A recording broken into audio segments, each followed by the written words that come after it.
There was a man in France, dream away to teach who left his life behind and followed Keperawatan Jesus' komunitas dunia berkembang sejak abad ke-19, berfokus pada pencegahan penyakit, menular dan layanan dasar di masyarakat. Florence Nightingale.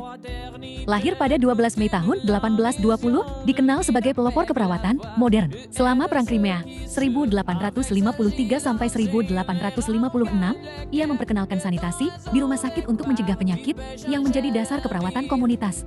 Pada 1859,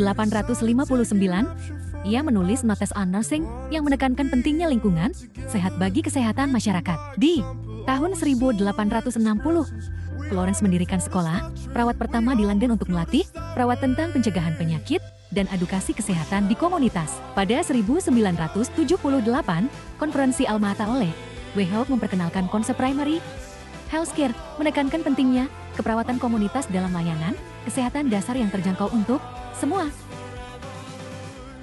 Di Indonesia, praktik keperawatan komunitas telah ada sejak masa penjajahan Belanda. Setelah kemerdekaan pada 1945, keperawatan mulai terorganisir dengan pendirian Ikatan Perawat Indonesia untuk meningkatkan standar profesi.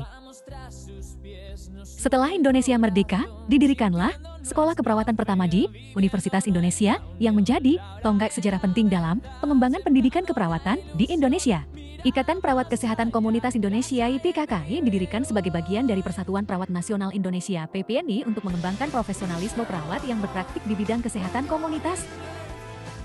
Di Sulawesi Utara, sejarah keperawatan komunitas dimulai pada masa penjajahan Belanda, ketika layanan kesehatan masih terbatas dan fokus pada pengendalian penyakit menular. Munculnya gerakan pemerintah menjadi titik balik dalam pemberdayaan masyarakat, termasuk dalam sektor kesehatan. Gerakan ini mendorong partisipasi masyarakat dalam pengelolaan kesehatan dan mendorong peran aktif perawat di komunitas. Perkembangan pendidikan keperawatan di Sulawesi Utara ditandai dengan munculnya sekolah-sekolah keperawatan seperti STEX Gunung Maria dan BISASD yang bertujuan untuk memenuhi kebutuhan tenaga kesehatan. Kedua institusi ini memiliki peran penting dalam kemajuan pendidikan keperawatan di Sulawesi Utara. Institusi ini berkontribusi dalam menciptakan perawat yang berkualitas dan mampu memberikan pelayanan kesehatan komunitas yang komprehensif. IPPKI Sulut berperan penting dalam pengembangan keperawatan komunitas dengan meningkatkan kualitas layanan kesehatan di Sulawesi Utara.